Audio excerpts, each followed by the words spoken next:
Aleluia. Vamos orar. Bondoso Deus e Pai Celestial, que o Teu Espírito Santo possa gravar estas palavras nos nossos corações e elas sejam, Senhor, a razão da nossa fé, da nossa vitória, sabendo que tudo está consumado e nada há a temer, e que a nossa fé seja alimentada a cada dia, Senhor, por essas verdades que a Tua palavra contém, por essas promessas que Tu ganhaste na cruz, Senhor, e gratuitamente tens enviado para nós. Senhor, nesta manhã, nós estamos gratos por nos permitir estar aqui. Sabemos e cremos que é o nosso lugar de dever e estamos aqui, Senhor, famintos e sedentos de Ti para ouvir a Tua palavra. Que a Tua palavra possa incendiar os nossos corações, Senhor, renovar a nossa fé e fazer de nós criaturas mais capazes, verdadeiramente cristãs, disponíveis, Senhor, para testificar, sem olhar, Senhor, para as barreiras nem para as dificuldades, mas crendo, Senhor, que Tu és mais do que poderoso para nos dar a vitória. Ajuda-nos, Senhor, neste dia, abençoa esta manhã. Toma, Senhor, o ministério da palavra para que haja poder nas palavras que vão ser faladas, Senhor. Circuncida os lábios que as vão falar, porque Tu disseste, Senhor, que seriam as Tuas palavras, que seria o Pai que colocaria as palavras na boca de todo aquele, Senhor, que se apresenta em Teu nome para falar a Tua palavra em sinceridade. Senhor Deus, abençoa a cada um daqueles que aqui estão e aqueles que através da internet, Senhor, nos vão acompanhar. Possa o Teu Espírito Santo produzir, Senhor, o mesmo impacto em cada coração e abençoar a cada um, pois entregamos todas as coisas e as nós mesmos em Tuas mãos. Te pedimos e agradecemos em nome de Jesus Cristo. Amém, Jesus. Amém. Bom dia a todos. Nada a temer. Amém. Nada a temer. Vamos abrir as nossas Bíblias no livro de Romanos, no capítulo 8.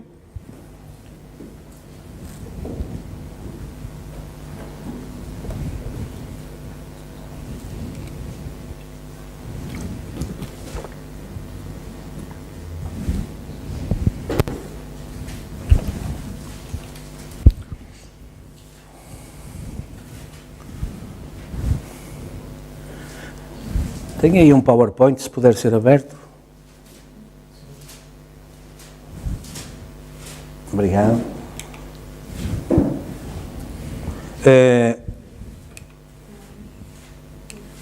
8, 31 e 32.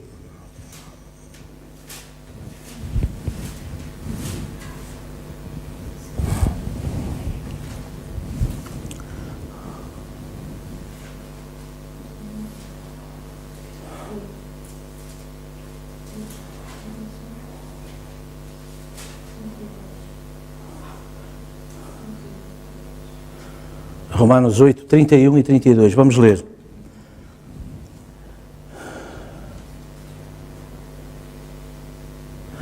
Que diremos, pois, a estas coisas? Se Deus é por nós, quem será contra nós? Aquele que nem mesmo o seu próprio Filho poupou, antes o entregou por todos nós, como nos não dará também com Ele todas as coisas? Amém? Podem sentar, que o Senhor abençoe a leitura da sua palavra. E eu queria tomar um pequeno tema para esta manhã, a que chamei Dádivas de Deus. Amém? Dádivas de Deus. Eu tenho a certeza, não seria possível que estivéssemos aqui sem sermos daqueles que pode testificar ter recebido dádivas de Deus. Não é? A nossa própria vida é uma dádiva de Deus. Não é? Tudo aquilo que temos como cristãos hoje reconhecemos que é dádiva de Deus. E por isso estamos sempre disponíveis para testificar dessas dádivas. E com isso tentar ajudar alguém, convencer alguém, partilhar essas dádivas com alguém. Umas vezes somos bem-sucedidos, outras vezes nem por isso, mas realmente temos visto a mão de Deus a operar nas nossas vidas. Esta semana foi certamente também uma semana onde foi visível a mão de Deus a operar em nosso favor. Isso, independentemente de termos alguém que venha e que escreva ou que fale e testifique dessas dádivas, mas compreendemos que por vezes elas tornam-se tão assíduas, não é? Que nós então por vezes ouvimos as pessoas dizer: se eu fosse a dizer tudo o que Deus tem feito por mim, então era um serviço. Se calhar não chegava, não é? Porque realmente vemos Deus a operar na nossa vida. É certo isso? É? Pelo menos eu posso testificar disso. Porque realmente, nós necessitamos dessa presença de Deus também nessa circunstância, nessa dádiva para dar, não é? Precisamos de Deus para abençoar, precisamos de Deus para pôr a nossa vida em ordem, precisamos de Deus para pôr a vida em ordem daqueles que nos são queridos, precisamos de Deus quando vamos trabalhar, quando vamos estudar, quando vamos às compras. Hoje, mais do que nunca, precisamos de Deus quando vamos às compras. Senhor, o que é que eu vou comprar? Quanto é que eu vou gastar? O que é que eu vou fazer às vezes? Não sei se já vos aconteceu, não é? Mas olhar assim para a mão e dizer: Senhor, o que é que eu vou fazer com isto? Não é? Olhar para uma batata, um bocado de pão e perguntar: Senhor, o que é que eu vou fazer com isto? Na minha casa já aconteceu, não é? Na minha casa já aconteceu, mais do que uma vez. Eu posso testificar e depois chegar ao fim e afinal tudo aquilo produziu alimento para todos e todos ficaram alegres e satisfeitos e se calhar louvaram muito a cozinheira e não deram nem conta que antes do cozinhado estar pronto, a cozinheira nem sabia o que é que ia sair dali, não é? E por isso nós damos graças a Deus. É fácil dar graças a Deus quando as coisas correm bem, não é? E há muita abundância, há muita alegria, há muita paz, mas nós somos chamados a dar graças a Deus em todas as coisas. A Bíblia diz: em tudo dai graças, não extingais o Espírito. Repare, é importante isto. Isto está lá em Tessalonicenses. Orai sem cessarem, em tudo dai graças, não extingais o Espírito. Não está lá por acaso, não é? E se nós lermos isso com atenção, quer ler?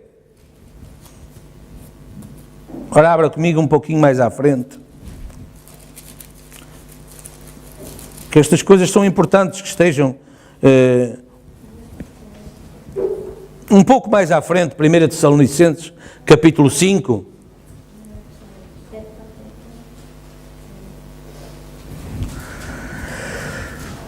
Versículo 16.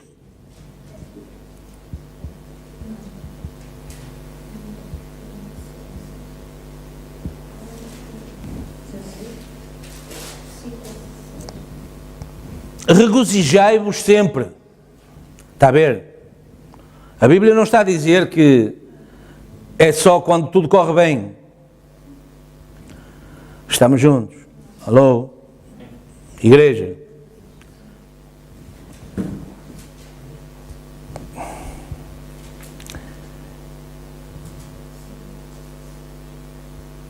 Isso, é importante, eu queria mesmo que acompanhássemos todos. Regozijai-vos sempre, orai sem cessar. Está a ver? Não é só quando precisa, é também quando não precisa. Em tudo, dai graças, porque esta é a vontade de Deus em Cristo Jesus para convosco. Ou seja, Deus está à espera desse reconhecimento. Agora repara o que diz o versículo 19, que por consequência pode ser a ausência daquilo que está falado atrás. Não fazendo, não regozijando, não orando, não dando graças, porque repara, a Bíblia está a dizer, não extingais o Espírito. Ou seja, a ausência do nosso reconhecimento para com Deus, da nossa oração, da nossa atitude de ação de graças, extingue o Espírito. Diminui a presença do Espírito Santo. Porque extinguir significa o quê? Apagar. Desaparece a coragem, a fé, a vontade de fazer o que quer que seja, a vontade de vir à igreja.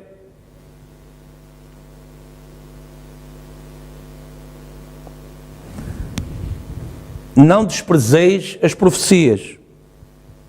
Examinai tudo, retende o bem. Abstende-vos de toda a aparência do mal. É o seu testemunho que está aqui. É o nosso testemunho, como cristãos. Está a ver? Não é só quando está algum irmão por perto, ou o pastor, ou está na igreja, ou vai para a igreja, mas não é sempre abstende-vos de toda a aparência do mal. E o mesmo Deus de paz vos santifica em tudo. E todo o vosso espírito e alma e corpo sejam plenamente conservados, irrepreensíveis para a vinda do nosso Senhor Jesus Cristo. Fiel é o que vos chama, o qual também o fará. Ou seja, o mesmo Deus, não é? Mantém a promessa de Ele estar sempre firme, disponível, atento, apto para abençoar, para cumprir tudo aquilo que Ele tem prometido. Não é? Poderá parecer que vamos andar aqui talvez um pouco dispersos. Não, nós estamos a falar de dádivas de Deus. E deixe-me dizer-lhe, todas as coisas, diz a Bíblia, acabamos de ler, não foi? Todas as coisas. Aquele que nem mesmo a seu próprio filho poupou, antes o entregou, por todos nós, como não nos dará também com ele todas as coisas? Está a ver? Estamos a falar de todas as bênçãos. Deus está a assumir um compromisso connosco de nos fornecer todas as condições, de nos colocar aptos para todas as situações, para suprir toda a necessidade, para curar toda a doença, para santificar toda a família, todo o corpo. Não é? Agora veja, todas as coisas, diz a Bíblia, nos serão dadas com Ele ou trazidas por meio dEle. Agora, eu não posso falar de todas as coisas. Repare, eu não sei o que é que eu vou precisar amanhã. Eu não sei o que é que eu vou precisar daqui a uma hora, daqui a um momento. Eu não sei o que é que eu vou precisar. Portanto, independentemente dessa promessa, eu não sei dimensionar, eu não sei falar de todas as coisas, não é? Mas creio que há uma certa coisa, de entre todas as coisas, que tenho como a mais importante. E essa é que eu fui perdoado. Amém.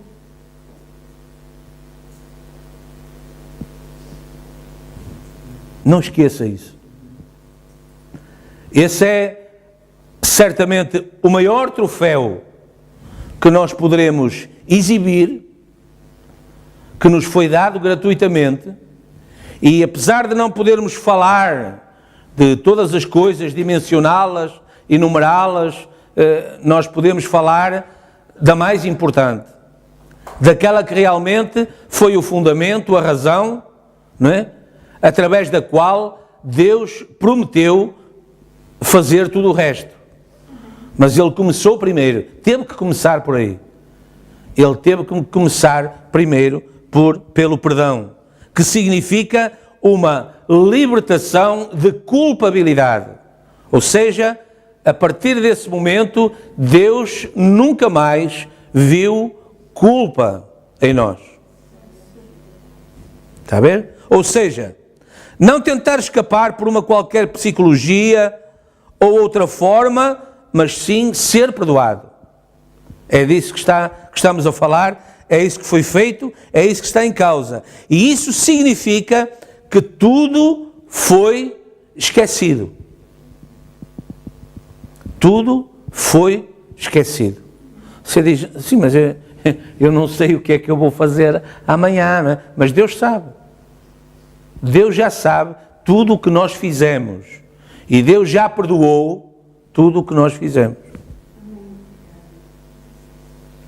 E Deus sabe que quando nós fizermos e dermos conta que fizemos, nós vamos correr para os pés dele para pedir misericórdia. E ele vai abençoar. Mas repara, o alerta da Escritura é: abstendo-vos de toda a aparência do mal. Não é? E isso, repara, apesar de falar aparência, apesar da Escritura falar aparência, repara, os nossos atos, a nossa aparência exterior, não é mais do que a manifestação de uma aparência interior. A razão por que os atos exteriores são determinados é porque de lá de dentro emanam ordens que geram aquelas atitudes. Não é? O pecador, ele é pecador porque ele age daquela maneira, porque é dirigido por um espírito errado, por um espírito incorreto, imundo. Então, todas aquelas obras, toda aquela manifestação testifica do espírito que está dentro. Agora a Bíblia diz: abstendo-vos de toda a aparência do mal, para que se manifeste o quê? O bem. E que provém de onde? Do Espírito Santo, de Jesus Cristo, não é? Por isso, repare, a importância daquilo que nós lemos, que está encadeado, não é? E que eu gosto muito disto, não é?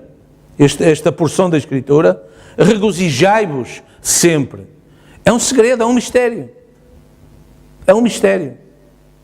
Porque, repare, isto testifica da nossa fé. Testifica da nossa fé. A forma como nós lidamos com as contrariedades. A forma como nós lidamos com as coisas quando elas não correm bem. É uma dádiva de Deus. É uma dádiva de Deus. Porque, repare, o nosso Senhor Jesus Cristo é o exemplo maior de como lidar com a adversidade, com a traição, com a mentira. Porquê? Porque ele sempre confiava que o poder estava na mão do Pai e ele estava a fazer a sua vontade, a cumprir a Escritura. Ainda há pouco tempo, numa mensagem, o profeta de Deus chamava a nossa atenção a respeito de Jó. O mesmo testemunho, o mesmo desempenho, sempre confiando, não é? Que ele tinha cumprido os requisitos de Deus e, portanto, o que estava a acontecer era Deus cumprindo a Escritura. Ele não entendia, como nós não entendemos muitas vezes, certo? Como nós não entendemos. Como é que podem acontecer estas coisas? Mas o certo é que elas estão a acontecer. E não estão a acontecer fora da vontade de Deus, nem fora do conhecimento de Deus. Deus não dorme, Deus não está distraído, não se passam coisas que Deus não saiba, nada disso acontece. Está no conhecimento de Deus. E por isso, Deus tem que estar a permitir que as coisas aconteçam dessa maneira. E isso é o quê? São testes, são provas à nossa fé, à nossa capacidade de nos mantermos fiéis a Deus, de nos mantermos na fé, de nos mantermos no caminho, de continuar a regozijar. Quem é que pode regozijar na adversidade? Só o cristão, só o crente, não é?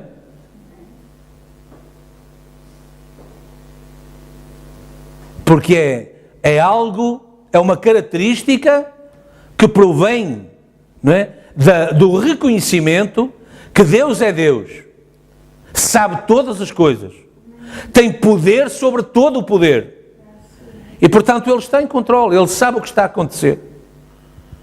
E tem escritura, tem promessa, tem a garantia de que nunca seremos derrotados.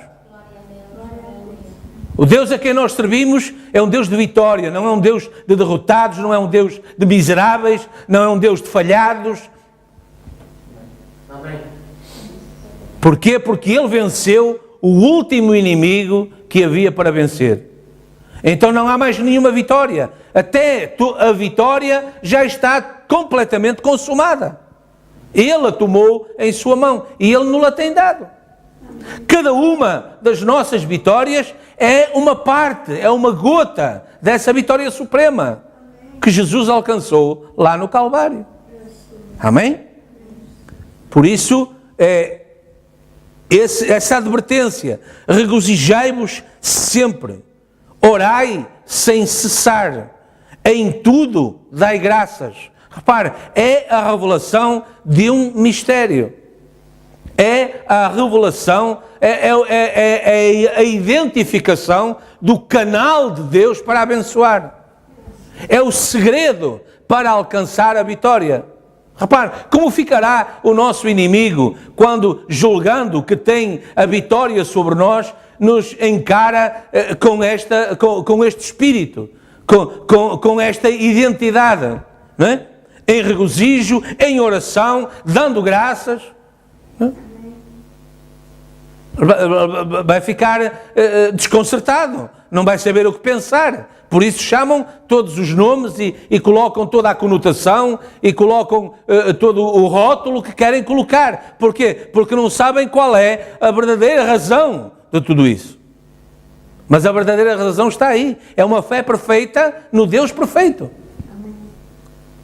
Porque sem essa revelação, sem essa certeza, nós não conseguimos encontrar coragem, nem capacidade, nem força para cumprir a Escritura, para regozijar sempre, para orar sem cessar, para em tudo dar graças. Não vamos ter possibilidades, não vamos ter capacidade. Na carne, vamos ser os primeiros a cair. Certo? Mas, dentro dessa carne, há uma torre de controle, há um centro de comando que o obriga a resistir nos dias maus e, tendo feito tudo, a permanecer firme. Amém? Não extingais o Espírito. Isto é por demais importante.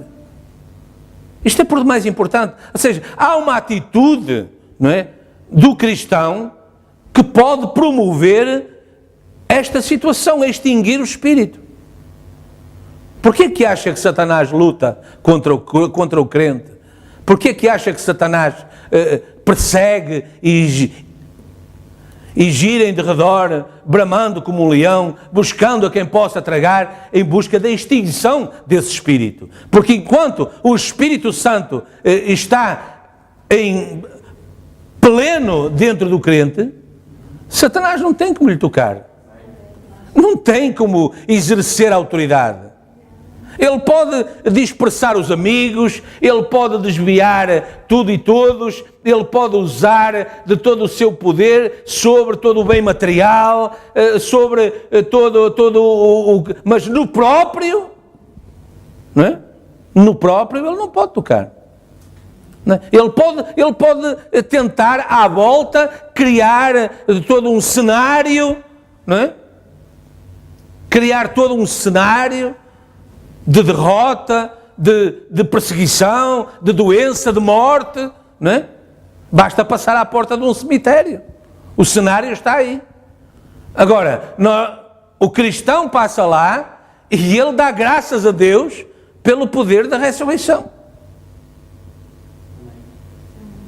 Porquê? Porque ele tem recebido, tem dentro dele essa identificação. Onde é que ele foi buscar? Ao próprio Deus. Como é que isso é materializado? Repara, olha a Escritura, olha a mulher sunamita.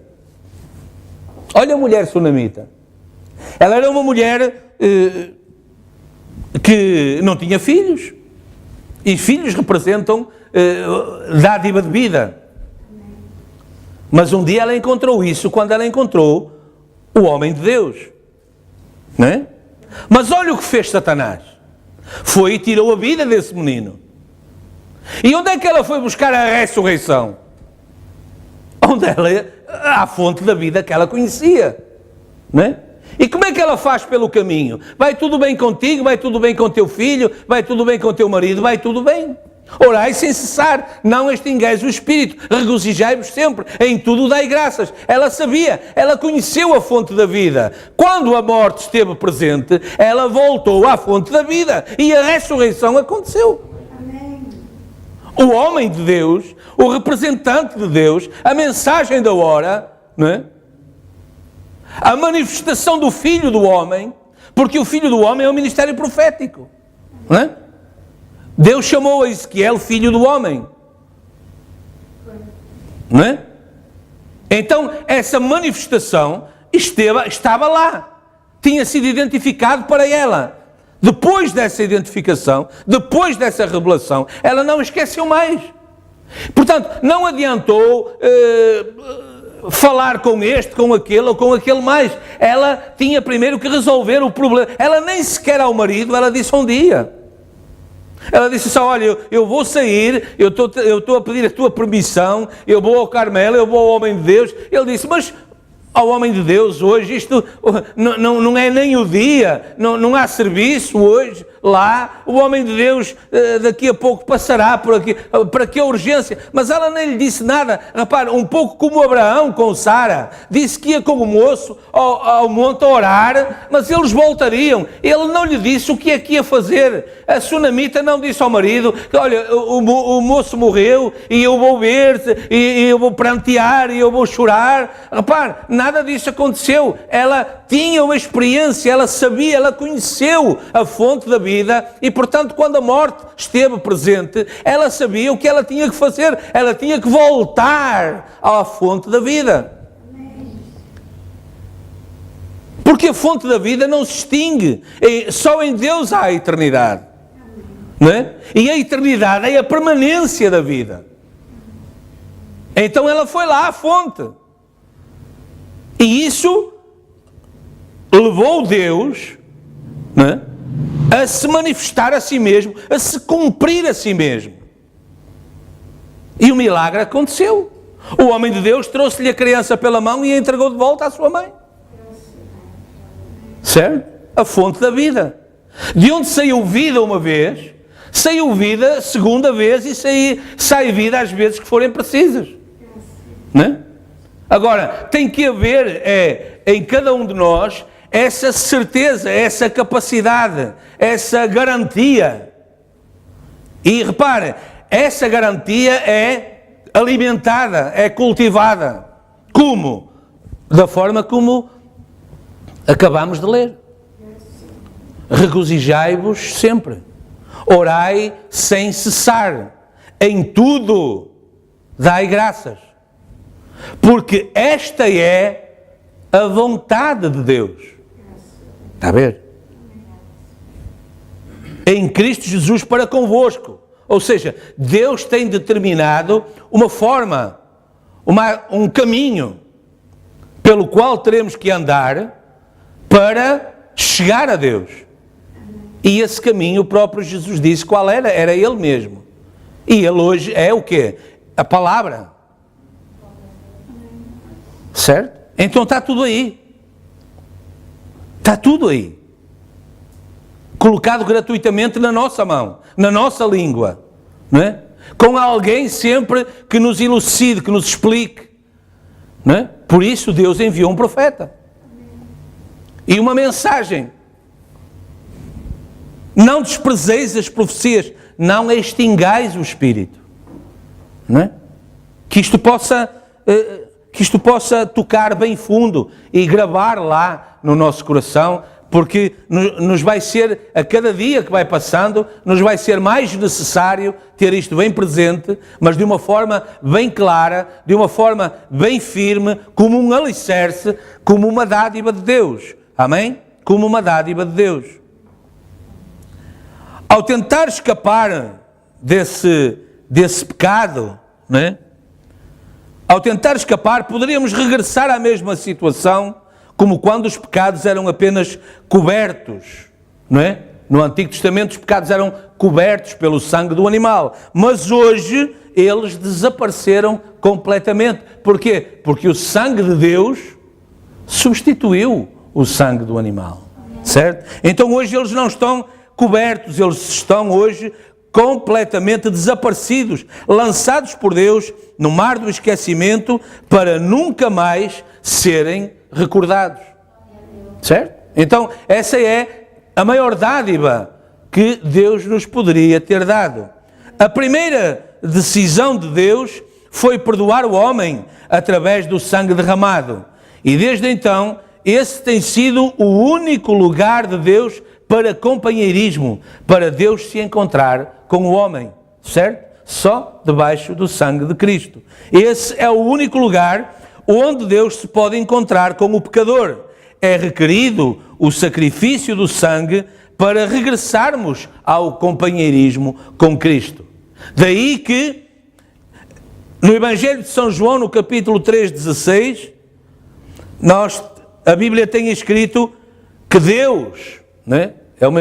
É outra escritura que nós temos decorado de trás para a frente, da frente para trás, porque é dos primeiros versículos que nós ouvimos do amor de Deus por nós, né? Então isso fica gravado. Isso é falado vezes sem conta, de todas as formas e lugares, como costumamos dizer, de trás para a frente, da frente para trás, por forma a que seja presente e continuamente venha à nossa memória que Deus nos ama. Não é?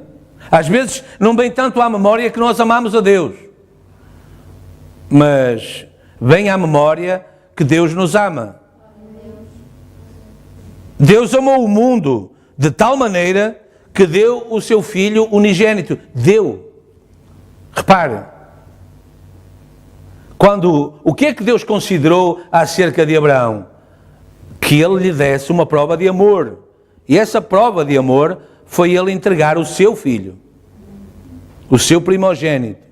Certo? Que Deus lhe tinha dado. E isso foi o quê? Um tipo do Calvário. Não é? Porque a maior prova de amor, do amor de Deus para conosco, está refletida na mesma transação. Deus fazendo um filho, não é? Fazendo-se a si mesmo num corpo, não é? Num corpo. O filho provém do pai, certo? Por isso é que ele é pai e ele é filho. Mas isso não faz dele dois, não é? Deus fez para ele um corpo e se colocou lá dentro. E se entregou enquanto filho, ele se entregou em sacrifício, não é? Ele foi imolado, como lá Isaac ia ser, num sacrifício de louvor a Deus, como a expiação de pecado. Não é? Então Deus disse, Deus não deixou nem sequer que os anjos tomassem esse lugar, porque eles não sabiam o que era o pecado, não é? Mas Deus disse, não, eu mesmo vou redimir, vou trazer de volta os meus filhos e filhas, não é? Foi isso que Deus fez. E com isso Deus deu a maior prova de amor que alguma vez poderia ser dada e continua a poder ser dada como uma manifestação de amor por alguém. Deus amou o mundo de tal maneira que deu o seu Filho unigênito para que todo aquele que nele crê, né, todo aquele que nele crê, não pereça, mas tenha a mesma característica do Pai. Né? Ou seja, Deus com essa prova de amor colocou dentro de nós a natureza de Deus. E a natureza de Deus é a eternidade, sem princípio nem fim, certo? Então, isso nos leva à identificação do caminho de Deus para nós. Viemos de Deus e estamos a caminho de voltar para Deus. Né? Pelas nossas próprias obras, pelas nossas próprias capacidades, pelas nossas próprias aptidões, nós nunca iríamos conseguir tomar esse caminho de volta. O profeta diz, fora do sangue de Jesus Cristo, você se encontrará com os seus pecados. Só Ele tem poder. Amém. Não é? os seus pecados o encontrarão. Amém? Mas, através do sangue de Jesus Cristo, o Cordeiro de Deus, identificado por João, o Elias de Malaquias 3, o Cordeiro de Deus que tira o pecado do mundo. Amém? Então, esse caminho de volta foi identificado pelo próprio Deus, dizendo aos seus filhos, é por aqui, o caminho é este, não é? E nós temos seguido esse caminho, orientados, não é? Orientados pela Escritura, com o auxílio do Espírito Santo. Porque o Espírito Santo é o quê? É o único intérprete autorizado de Deus para falar do próprio Deus. Porquê? Porque o Espírito Santo é outra natureza de Deus, não é outro Deus, não é? É outra natureza de Deus. Então, como vimos, salvo erro, na sexta-feira, 3 são os que concordam no céu e os 3 são um, ou os que testificam. 3 são os que concordam na terra, não é? Água, sangue, espírito. Não é? E os 3 concordam num. Amém? Portanto, o Espírito Santo é a voz de Deus hoje no coração do crente. Ele revela os mistérios da palavra de Deus. E ao fazê-lo, ele está a identificar para o crente o caminho de volta ao Éden original, ao companheirismo com Deus, face a face. Amém? É para lá que nós estamos a caminhar. Porque Deus enviou o seu Filho ao mundo, Deus enviou o seu Filho ao mundo, não para que condenasse o mundo, mas para que o mundo fosse, o quê? Salvo por ele. Aí está o plano de amor, aí está a dádiva de Deus. Amém? Um hino, ou seja, um hino de glória aos ouvidos de todo o cristão. Não é? Não é agradável saber disto? Não nos traz, não nos devolve a paz, não nos devolve a confiança, não é? Precisamos disso. Para quê? Para poder voltar a regozijar sempre, orar sem cessar, em tudo dar graças, não extinguir o espírito. Não é? Pastor, mas eu às vezes não consigo, sinto-me tão abatido, tão desanimado, porque as coisas são assim, porque as coisas são assadas. Então, volte à palavra. Volte à palavra. Porque a palavra é Cristo. No princípio era o verbo, clama ele, Senhor, dá-me de volta esse regozijo. Dá-me de volta essa capacidade de orar sem cessar. Senhor, o Espírito não se pode extinguir. Certo? Porque, repare, os cristãos no passado, não é? Perseguidos na cova dos leões, no forno ardente, perante os exércitos inimigos. Repare, veja Sansão com uma queixada seca de um jumento, não é? Como é que era possível que aquele osso seco despedaçasse aqueles capacetes de bronze, pesadíssimos, não é? Duros, grossos. Como é que aquilo era possível sem a presença do poder sobrenatural de Deus? Não é? Como é que era possível que um homem pudesse enfrentar leões, pudesse enfrentar exércitos? Não é? Como é que é possível que aquela meia dúzia de corajosos guerreiros que caminhavam com Davi, sendo perseguidos, não é? Tivessem de repente coragem de ir lá a determinado poço no território do inimigo, buscar um jarro com água, porque o seu Senhor desejava, e eles foram e vieram. E Davi, entendendo isso, ele disse, não, o que está aqui em causa não é a minha sede, mas a sede de Deus. Vamos louvar a Deus. Ele consagrou aquela água a Deus, ele derramou-a sobre a terra como um sinal de regozijo, de louvor, de oração. E Deus continuou em concerto com eles. Né? Está a ver? Está a ver o testemunho da glória de Deus? Aqueles homens, provavelmente, no princípio, não estavam a entender como é que é possível. Ele desejou aquela água, fomos arriscar a própria vida, mas repare, Deus sempre colocado em primeiro lugar. Davi discerniu o Espírito de Cristo em Davi discerniu Deus colocado em primeiro lugar. Toda a glória dirigida a Deus. O Espírito de Cristo em Davi, o mesmo Espírito de Cristo que chorou quando ele subiu o monte, o mesmo Espírito de Cristo que discerniu que Simei estava ali a pôr à prova a fé dele, não é?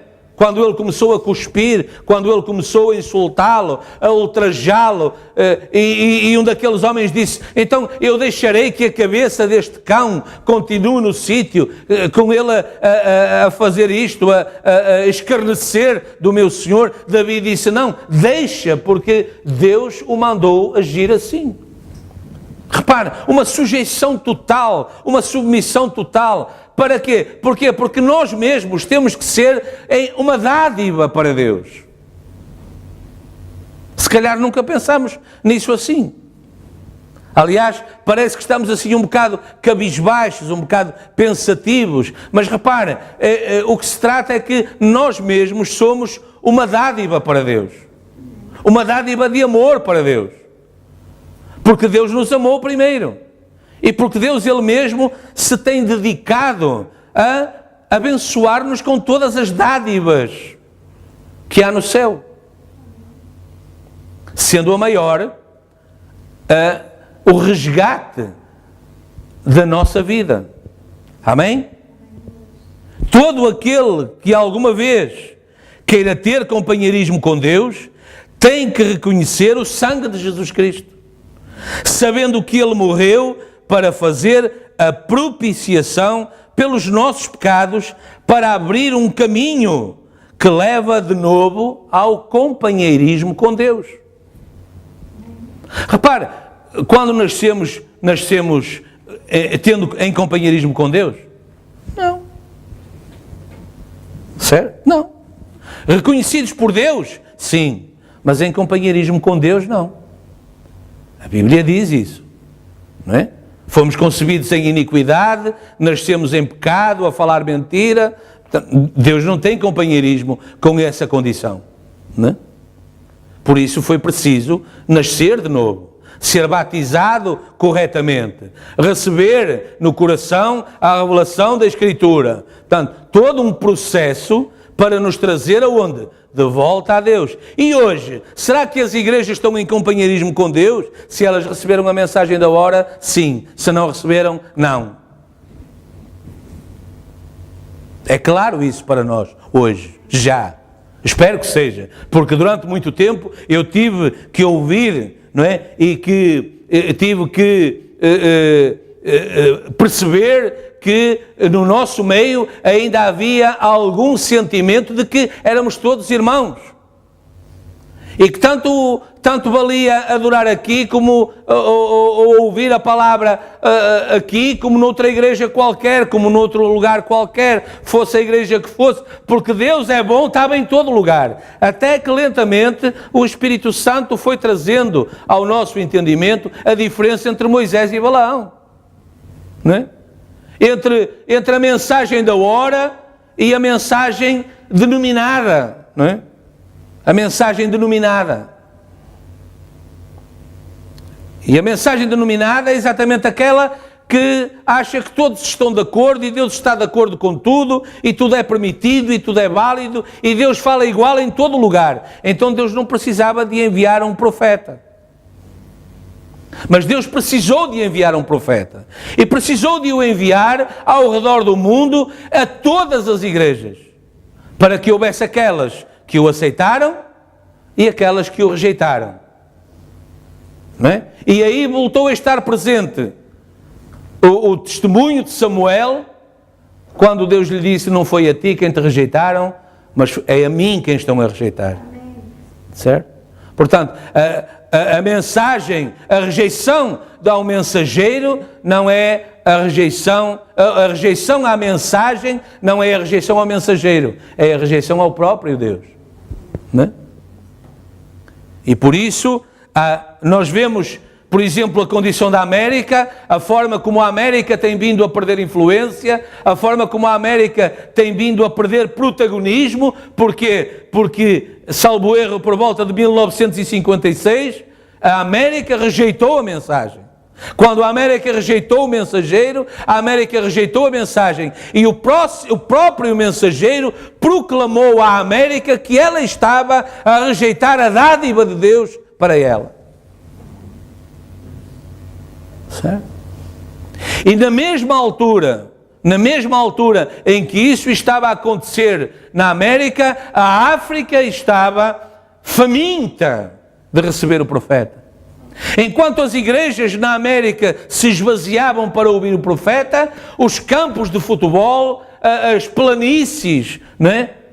As savanas da África se enchiam para receber o profeta. Está a ver? Portanto, Deus se voltando para um outro lugar. Não é? Deus, a mensagem que tinha vindo do Oriente para o Ocidente, estava quê? A começar a voltar ao princípio. Amém? Deram conta disso? Foi isso que Jesus expressou, esse caminho de volta ao companheirismo com Deus. Foi isso que Jesus expressou quando perguntou aos discípulos: e vós, quem dizeis que eu sou? Porque no fundo é isso que hoje continua, vem presente e continua na ordem do dia para o crente. Vós, quem dizeis que eu sou? E quando Pedro deu a resposta corretamente inspirada, essa resposta tocou de tal forma o coração de Cristo que ele revelou uma igreja. Certo? Nessa hora, Jesus revelou a existência, a criação de uma igreja com base nessa afirmação, com base nessa revelação. Jesus disse: não foi carne nem sangue quem te revelou, mas quem? Meu Pai que está nos céus foi quem te revelou essas coisas. Amém? Amém. Na mensagem Coríntios, livro de correção, o profeta de Deus diz: por isso, repara, não é o que você diz. Você poderia pregar o Evangelho e ainda se perder, certamente. Isto não é apenas coisas para criancinhas. Isto é absolutamente, é profundo. E o cristianismo, presta atenção, você diz: bem, eu irei à igreja e eu sei que é o meu dever ir. Isto não é cristianismo. Irmão, cristianismo não é isso. É algo que Deus já fez. É algo que Deus tem feito. Deus te escolheu em Cristo e te apresentou como uma dádiva de amor a Cristo. Cristo e a sua noiva. Amém? Podem dizer graças a Deus? E é a chamada de Deus, eleição. E se temos a oportunidade de nos tornar esse tipo de pessoa e rejeitarmos as velhas coisinhas do mundo por isto, por esta dádiva, é do que Deus está à espera. É por isso que Deus tem feito o que Deus tem feito. Amém? Porquê? Porque Deus está lá no final do caminho, Deus está à sua espera. Você crê nisso? Eu creio. Ele estará lá na porta. Não é? Ele estará lá. O profeta não viu isso? Para lá da cortina do templo? Não é? Ele não os reconheceu. Não é? Ele não os reconheceu. Porque ele estava lá em espírito. Não é? Ele não estava lá ainda num corpo glorificado. Não é? Ele não os reconheceu. Mas o Espírito lhe disse quem eles eram. Estes são os teus convertidos. Esta ou este foi convertido, tinha 90 e não sei quantos anos. Certo? Estava um jovem. Não é? Mas estes são os teus convertidos. Não é? E como é que eles estavam? Regozijando, reconhecendo, irmão Branham, viu lá alguma dor, viu lá alguma lágrima, viu lá alguma saudade, viu lá algum choro? Não, regozijo, alegria, paz, prazer, companheirismo. Não é? O que é que o profeta logo desejou? Eu quero vê-lo. Onde é que ele está? Onde está Cristo? Será que ele vai aparecer? Será que ele vem aqui? Ele veio ter com ele à cabana depois outra vez. Certo? Entende? Mas ele estará lá. À nossa espera. No final do caminho. Não é? Entregando a cada um aquele manto de que o profeta falou, não é? Na ceia das bodas. Não é? Em que todos os convidados recebiam um manto igual à entrada, porque para Deus eles são todos iguais. Mostrando-nos também que não há outro caminho, senão aquele que leva ao encontro dele para entrar nessas bodas. Porque aquele que estava lá sem a identificação do sangue foi lançado de novo no lugar exterior. Amém? Portanto, ele estará lá, à nossa espera, em regozijo também. Certo? Em regozijo também. Porque regozijando que valeu a pena ter derramado o seu sangue por si, por mim, por nós. Amém? Porquê? Porque nós fomos capazes de segurar essa dádiva, de lutar por ela, de o amar como Ele nos amou e resistir até ao fim. Orar sem cessar, não extinguir o Espírito, em tudo dar graças para poder estar lá. Amém? É o maior presente que nos foi dado. É uma dádiva vinda de Deus, o Filho unigênito, Jesus Cristo, o guia pessoal, o Salvador, o Redentor, o Curador, o Rei. Ele cura a alma e o corpo, ele ocupa a sala de controle. Vou parar aqui um pouquinho, porque este ponto é importante demais para nós. Porque tudo isto poderá, repara, a Bíblia fala extinguir o espírito. Todo este plano poderá, em qualquer momento, ruir dentro de nós, ser tornado sem efeito, se nós não permitimos que Ele tome esse lugar de comando. Porquê? Porque Ele vai orientar, Ele vai dirigir, Ele vai guiar, Ele vai tentar ser aquilo que Ele quer ser e nós não vamos permitir. O livre-arbítrio não vai permitir. Repare, acabou de ler, você poderia pregar o Evangelho e ainda assim se perder. Você pode ir à igreja toda a sua vida e se perder. Você pode orar e orar e orar e se perder. Você pode jejuar, você pode dar todas as dádivas, abençoar todo o pobrezinho, dar sopa a todo o sem-abrigo, dividir a sua capa com quem tem frio, dividir o seu prato com quem tem fome e ir para o inferno. Você só vai para o céu se tomar para si a marca de Cristo. Amém? Se estiver colocado debaixo do sangue. Se o deixar que Ele seja o guia, não é? A presença na sua torre de controle. Não é? Na sua torre de controle. Fazendo todas as coisas que são da vontade de Deus. Fora disso, não resta nada. Jesus disse que as tradições tornam a palavra sem efeito, inválida. Não é? Então, cristianismo tem que ser mais do que uma tradição para nós.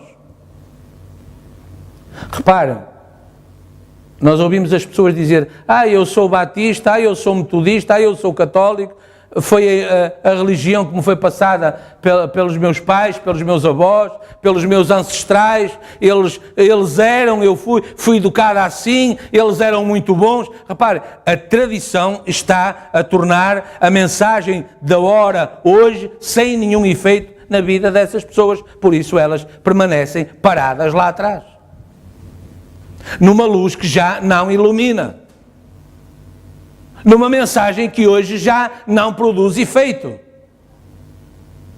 Entende? a tradição invalidando os mistérios, a revelação dos mistérios de Deus.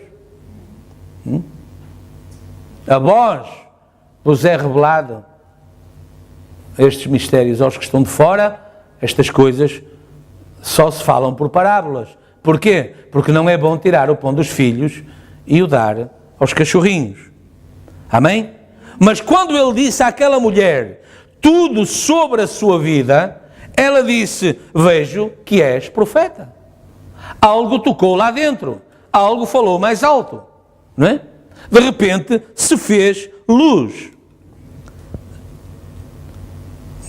Na mensagem à era de Esmirna, o profeta de Deus diz: o primeiro e o último que esteve morto e tornou a viver. Ora, estas não são palavras de um homem.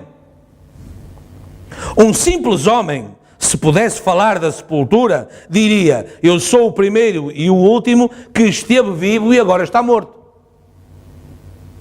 Não é? Mas não é isso que ele está a falar. A primeira coisa que acontece a um homem é que ele nasce, vive. E a última coisa que acontece é que morre. Por conseguinte, isto não é um homem a falar. Isto é a deidade. O homem, Adão, recebeu a vida convertendo-a na morte. Mas este homem, com letra maiúscula, Jesus, tomou a morte e converteu-a em vida. Adão tomou a inocência e converteu-a em culpa. Este recebeu a culpa e converteu-a em justiça. Adão recebeu o paraíso e converteu-o num deserto estéril e lúgubre. Mas este vai voltar para transformar uma terra transtornada pela destruição noutro Éden. Amém? Adão recebeu uma vida de comunhão e alegria com Deus e transformou-a num deserto de trevas espirituais que produziu todo o pecado, decadência moral, dor, sofrimento, desilusão e corrupção que guerreiam nas almas dos homens. Mas este, com letra maiúscula, de toda a trágica morte e degradação que enchia o género humano, produziu a vida de justiça e beleza, de modo que, como o pecado uma vez reinou para a morte, assim também pudessem os homens agora reinar em justiça por um, Cristo Jesus. E não como era a ofensa, posto ter sido ela verdadeiramente terrível, mas agora muito mais é a sua dádiva para a vida eterna. Amém? Então agora, tendo todo esse plano de Deus parecido estar perdido, eis que somos a geração chamada agora para querer e completar. Lembrem-se da última vez, a palavra chamava-nos novamente a atenção que há um grupo que está à nossa espera para alcançar a perfeição. Eles sem nós não serão aperfeiçoados, não é? Portanto, somos parte desse grupo, dessa geração que está a ser aperfeiçoada, preparada para completar a jornada de volta a uma plenitude com quem? Com Deus, por Jesus Cristo. Amém? Por Jesus Cristo. Glória a Deus. O centurião romano disse: eu não sou digno que entres debaixo do meu telhado, mas diz uma palavra e o meu criado sarará. Amém. Certo? Fala apenas uma palavra e o meu criado sarará. Jesus deu-lhe a dádiva da fé reconhecida por Deus. Não é? Jesus disse: nem em Israel eu vi tanta fé, tanta qualidade. Não é? Está a ver? E isso produziu o quê? Isso colocou Deus em marcha, Deus em operação. Jesus disse, vai, pela tua fé. Agora, essa fé teve que ser testificada, teve que ser manifesta, teve que ser apresentada. Repare, as pessoas, por vezes, falam as coisas e fazem as coisas como Deus tem a obrigação de fazer todas as coisas e nós não temos a obrigação de fazer coisa nenhuma. Mas não é assim. Quando muitas vezes nós lemos na mensagem o profeta dizer que em algum momento nós vamos ser obrigados a mostrar de que massa somos feitos, é disso que está a falar. Em algum momento, a qualidade, a natureza da nossa fé vai ser posta à prova, né? Por forma a que tenha que ser manifesto o tipo de pessoa, o tipo de cristão que nós somos. E ouvimos ele dizer também que um dia teremos que dar conta do que fizemos com esse Espírito Santo que nos foi dado. Ou seja, Deus nos capacita, Deus nos comissiona, Deus nos mostra o caminho e às vezes recusamos andar por ele. Temos medo de pôr o Espírito Santo em ação.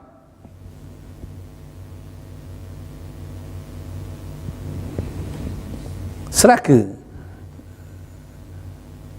estamos a entender, a dar conta do que é que Deus pretende falar connosco?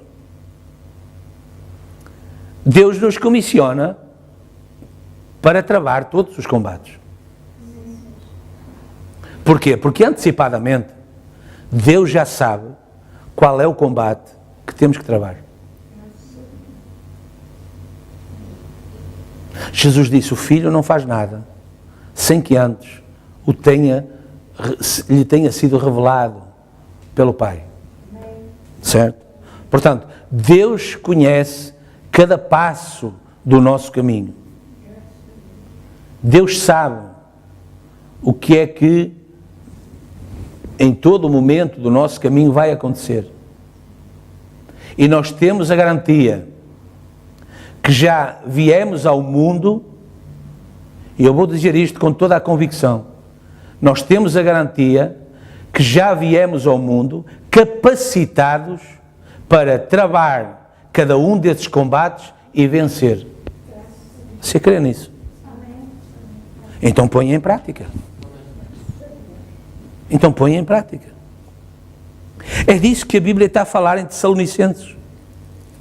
É exatamente disso que a Bíblia está a falar. Regozijai-vos sempre, orai sem cessar, em tudo dai graças. Só vai poder fazer isso se tiver essa certeza. Porque senão não vai conseguir fazer. Na adversidade não vai resistir. Não vai conseguir. Agora, se realmente há essa certeza no seu coração, vai conseguir fazer isso. Na adversidade, quando as coisas estão a correr mal, quando parece que todas as portas se fecham, quando parece que todo o caminho conduz para um sítio completamente diferente daquele que nós esperávamos ser conduzidos, nós vamos permanecer firmes, sabendo que Deus tem controle. Que Deus sabe para onde estamos a ser guiados, para onde estamos a ser levados. Nós temos a convicção maior até de que, mesmo na adversidade, estamos a ser guiados pelo Espírito Santo.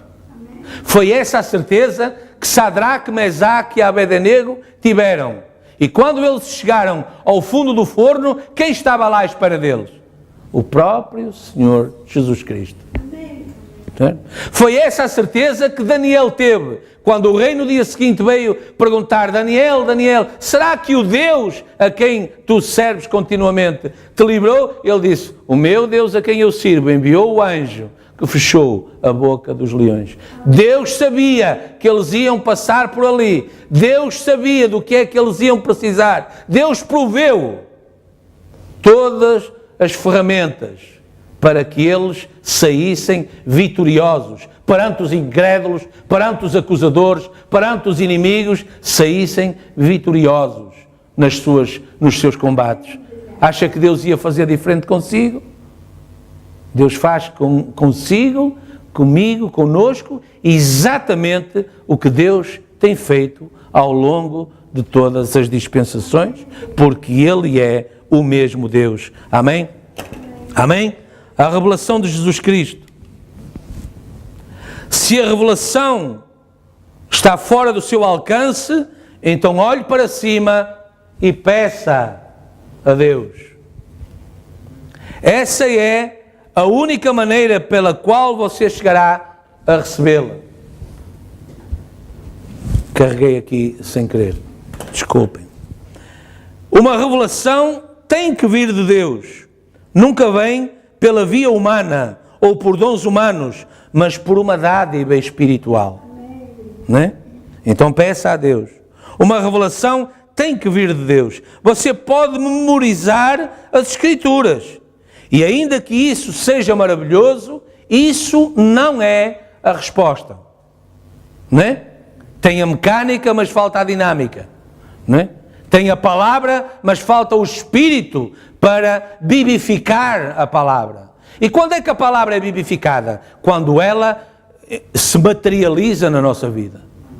Não é? Quando nós vemos a palavra expressada pela nossa vida. E como é que a palavra vai ser expressada pela nossa vida? Quando deixar de ser uma intelectualidade, mas for uma fé verdadeira, uma fé real, uma fé de Deus, a operar nos nossos atos, no nosso dia-a-dia, no nosso pensar, no nosso falar, no nosso crer, no nosso agir, não é? Como Paulo disse, a vida que eu vivo na carne, já a vivo por amor a Cristo. E vivo não eu, mas Cristo vive em mim. Digam graças a Deus. Tem que ser uma revelação de Deus. A palavra diz que nenhum homem pode dizer que Jesus é o Cristo, senão pelo Espírito Santo. Você tem que receber o Espírito Santo. E só então o Espírito lhe pode dar a revelação que Jesus é o Cristo, Deus, o ser ungido. Nenhum homem conhece as coisas de Deus, somente o Espírito de Deus e aquele a quem o Espírito de Deus o revela. Amém? Nós necessitamos de orar a Deus em busca de revelação mais do que qualquer outra coisa no mundo. Amém? Aí está a advertência, aí está o conselho, aí está o profeta da hora, não é? Orientando o povo da hora. O povo da hora. O profeta da hora é enviado por Deus ao povo da hora. Para que o povo da hora se identifique com Deus. Se identifique com o caminho de Deus. Deus não faz nada na terra sem antes o anunciar pela boca dos seus servos, os profetas. Sim, eu lembro, eu tenho essa escritura memorizada, está lá em Amós, certo está, mas isso precisa de ganhar vida em nós. Na nossa atitude, no nosso dia-a-dia, porque repare, em Apocalipse 10:7, Deus repetiu exatamente a mesma coisa, que no povo da última hora aconteceria a revelação de todos os mistérios, como Deus o tinha falado pela boca dos seus servos, os profetas. Amém? Por isso, essas dádivas de Deus, essa orientação de Deus, é hoje o maná, não é? Que é enviado por Deus para suprir toda a nossa necessidade. Então, repare, a Escritura diz, se Deus é por nós, quem será contra nós? Aquele que nem mesmo a seu próprio Filho poupou, como não nos dará por Ele todas as coisas? Certo? Todas as coisas. Não é um versículo muito utilizado este. É mais Marcos 11, não é? Se disseres a este monte, ergue-te e lança-te no mar, tudo quanto pedirdes, se vós permaneceres em mim e as minhas palavras em vós, tudo quanto pedirdes, mas aqui novamente o apóstolo aos gentios vem dizer, mas para vós também, não é? Não só para os judeus, mas agora para vós também, não é? Ele vos dará todas as coisas. Amém? Vamos orar. Bondoso Deus e Pai, estamos gratos, Senhor, pela Tua misericórdia para conosco. Obrigado, Senhor, por esta palavra. Obrigado, Senhor, por cada uma das Tuas promessas. Mas, essencialmente, Senhor, obrigado pelo Teu plano, pela Tua misericórdia para conosco, tirando de nós toda a culpa. E quando toda a culpa foi tirada de nós, o acusador ficou sem armas. O acusador ficou derrotado. Senhor, ele só vai poder continuar a influenciar alguém através do engano, através da mentira, porque o plano de redenção está cumprido. Por isso, Senhor, ele tem que ser revelado em nossos corações. E eu oro, Senhor, nós oramos, Pai, para que esse plano seja revelado em cada coração. Então, o acusador, o inimigo, não terá mais terreno fértil para enganar ninguém. Ajuda a nossa fé, Senhor. Abençoa-nos. Abençoa-nos agora, Pai. E tem misericórdia, Senhor, e que o Teu Espírito Santo possa trabalhar cada uma destas palavras que ouvimos e lemos, trabalhá-las corretamente nos nossos corações, porque poderá, Senhor, ter havido qualquer palavra fora do lugar, ou mal pronunciada, ou mal entendida, Senhor, para tentar desarticular a mensagem, torná-la sem sentido em algum ponto ou em algum lugar. Mas, Senhor, que o Teu Espírito Santo possa colocar tudo na ordem divina, na Tua ordem, Senhor, para que tudo seja bem claro nos corações daqueles que nesta manhã estão aqui, daqueles, Senhor, que vão assistir a este serviço pela internet. Que o Teu Espírito Santo possa colocar cada palavra no correto lugar e a mensagem, Senhor, desta manhã seja em si mesma não apenas um título, mas seja em si mesma uma dádiva para ajudar cada um dos Teus filhos e filhas. Senhor, abençoa poderosamente. Que o Teu Espírito Santo tenha desviado, Senhor, todo o espírito de erro, tudo aquilo que estava presente para perturbar, para confundir, tenha sido derrotado nesta manhã pela Tua dádiva, Pai, pela Tua palavra. Somos salvos pela loucura da pregação. Por isso, Senhor, nós queremos pedir que, de acordo com aquilo que nós ouvimos, Tu possas tomar o lugar de controle, o posto de comando de cada um de nós nesta manhã.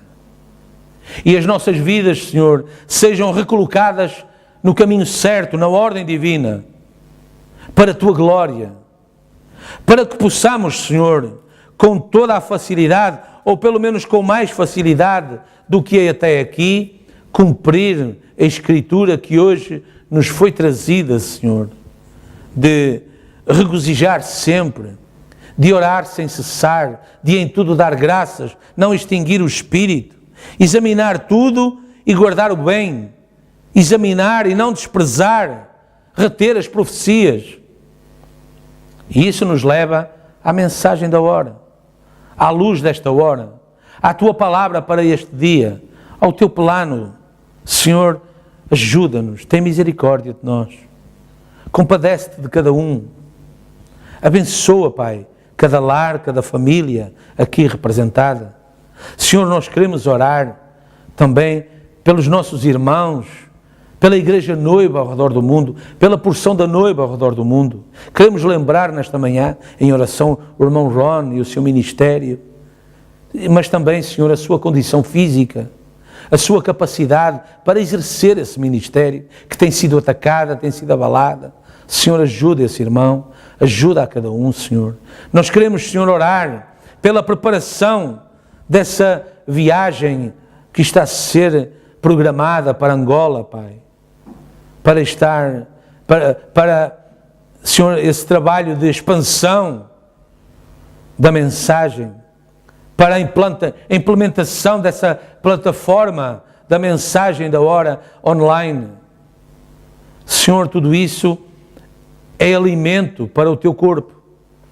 E sabemos, Senhor, que muitas barreiras são levantadas, mas sabemos que a tua vontade sempre prevalece.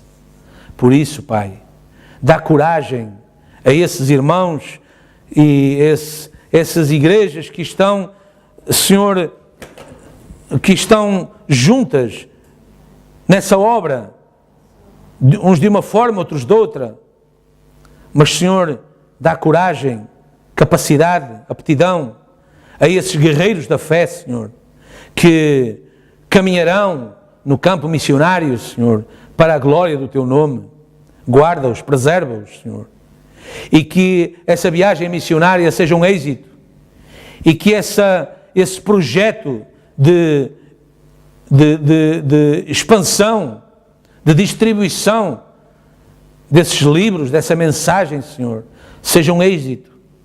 Senhor, abre caminhos por essa selva, por essas savanas, para que o teu nome seja louvado, para que se possa cumprir a Escritura que diz que todo aquele que crer e for batizado será salvo, e quem não crer será condenado.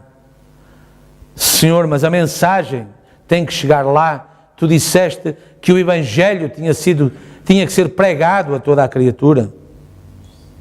Por isso, Senhor, toma em tuas mãos, Pai. Toma o controle, Senhor. Toma o posto de comando e tudo seja feito para a tua glória.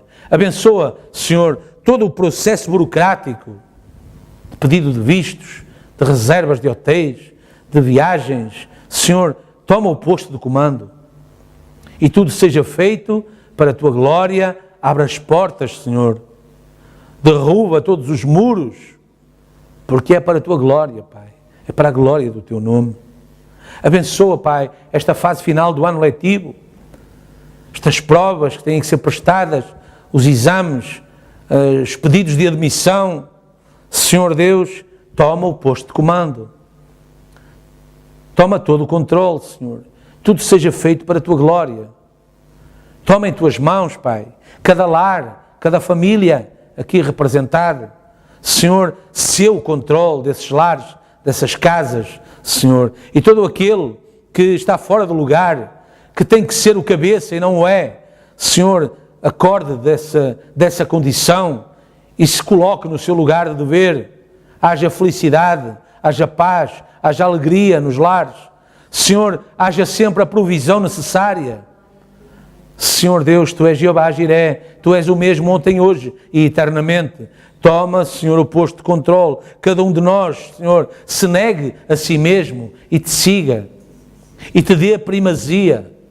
Senhor, Tu és o Senhor, e Senhor significa posse, significa propriedade. Nós desejamos ser propriedade Tua. Nós desejamos ser posse Tua. Então seremos verdadeiramente cristãos.